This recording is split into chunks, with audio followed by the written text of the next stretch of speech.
بسم اللہ الرحمن الرحیم۔ السلام علیکم ورحمۃ اللہ وبرکاتہ۔ پیارے دوستو، ہم امید کرتے ہیں کہ آپ خیر و عافیت سے ہوں گے۔ ہماری دعا ہے کہ اللہ تعالیٰ آپ کو اپنی حفظ و امان میں رکھے، آمین۔ حالات اصحاب کہف۔ اللہ تعالیٰ کا فرمان ہے، یعنی جب چند نوجوانوں نے غار میں پناہ لی۔ مفسرین کا اس میں اختلاف ہے کہ اصحاب کہف کا سبب کیا ہوا جو انہوں نے غار میں پناہ لی۔ محمد بن اسحاق کہتے ہیں، اہل انجیل سیدھے راستے سے ہٹ گئے تھے، ان میں گناہوں کی کثرت ہونے لگی، کبیرہ گناہوں کا ارتکاب کرنے لگے، بادشاہوں نے بے بانگ دہل سرکشی شروع کر دی تھی، عوام سے زبردستی بتوں کی پوجا کرواتے اور بتوں پر چڑھاوے چڑھاتے۔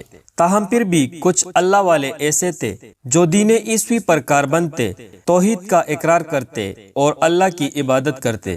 جس بادشاہ سے خصوصاً ان کو واسطہ پڑا تھا، اسے دقیانوس کہا جاتا تھا۔ وہ بتوں کی پوجا کرتا، چڑھاوے چڑھاتا، بتوں کے نام پر ذبح کرتا، اور جو اس کے حکم کے خلاف ورزی کرتا اسے قتل کر دیتا۔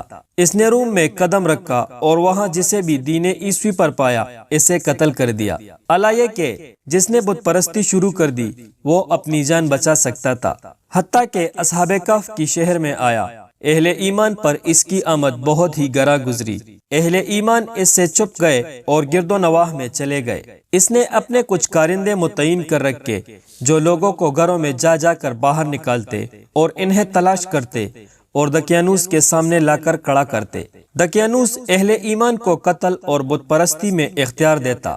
بعض تو اپنی جان بچانے کے خاطر بت پرستی کو ترجیح دیتے اور بعض غیر اللہ کی عبادت سے الائروس الشہاد انکار کر دیتے۔ جب اس شہر کے لوگوں نے ایمان باللہ میں شدت دیکھی کہ ایمان پر باقی رہنا اپنے آپ کو عذاب میں دھکیلنا ہے یا قتل ہونا ہے، تو انہوں نے شہر سے نکل جانے میں بھلائی سمجھی۔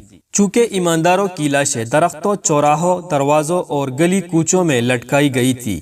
جب ان چند نوجوانوں نے یہ کیفیت دیکھی تو بہت غمزدہ ہوئے اور نماز روزہ تسبیح و تحلیل میں مشغول ہو گئے۔ یہ نوجوان روم کے شرفاء میں سے تھے، ان کی تعداد 8 تھی۔ ڈنکی کی چوٹ پر اعلان کرتے جاتے، ہمارا پروردگار وہی ہے جو آسمانوں اور زمین کا پروردگار ہے، ناممکن ہے کہ ہم اس کے سوا کسی اور کو معبود پکارے۔ اگر ایسا کہہ بھی دیا تو بلا شبہ ہم نے نہایت غلط بات کہی۔ یا اللہ ہم سے فتنے کو دور کر دے اور اپنی مومنین بندوں سے رنج و مصیبت کو ٹال دے۔ اسی دوران یہ نوجوان اپنی عبادت گاہ میں نماز پڑھ رہے تھے، سجدے میں سر رکھ کے رو رہے تھے کہ دقیانوس کے کارندوں نے انہیں گرفتار کر لیا۔ کہنے لگے، تم لوگوں نے بادشاہ کے حکم کی خلاف ورزی کی ہے، لہٰذا بادشاہ کے پاس چلو۔ پھر کارندے ان کا معاملہ بادشاہ دقیانوس کے پاس لے گئے اور کہنے لگے، یہ چند نوجوان جو آپ کے اہل بیت میں سے ہے آپ کا مذاق اڑاتے ہیں اور آپ کا حکم بھی نہیں مانتے۔ چنانچہ جب وہ نوجوان بادشاہ کے پاس لائے گئے، ان کی آنکھوں سے آنسو کی لڑیاں بہہ رہی تھی، ان کے چہرے مٹی میں آلودہ تھے۔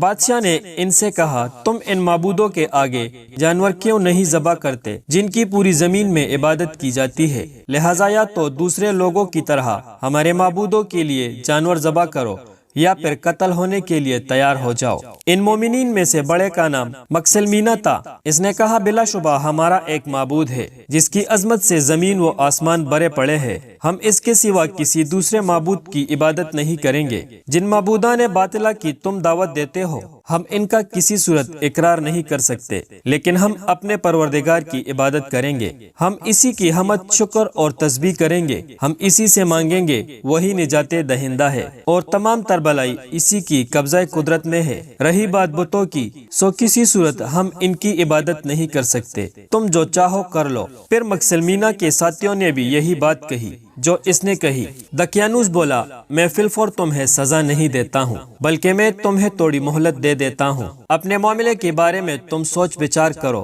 تم لوگ نوجوان ہو، تمہاری عمروں کا تقاضا ہے کہ تمہیں تھوڑی مہلت دی جائے۔ پھر اس نے فاخلہ لباس جو ان نوجوانوں نے زیبتن کیا ہوا تھا اتروایا اور جو سونا چاندی انہوں نے اپنے جسم پر سجایا ہوا تھا وہ بھی الگ کروایا اور پھر انہیں اپنے پاس سے باہر نکال دیا۔ معزز ناظرین، پھر اصحاب کہف کی غار کی طرف جانے کا منصوبہ کیسے بنا، انشاءاللہ وہ ہم اگلی ویڈیو میں آپ کے ساتھ شیئر کریں گے۔ تب تک کے لیے ہمیں دیجیے اجازت، ملتے ہیں اگلی ویڈیو میں۔ اللہ حافظ، والسلام۔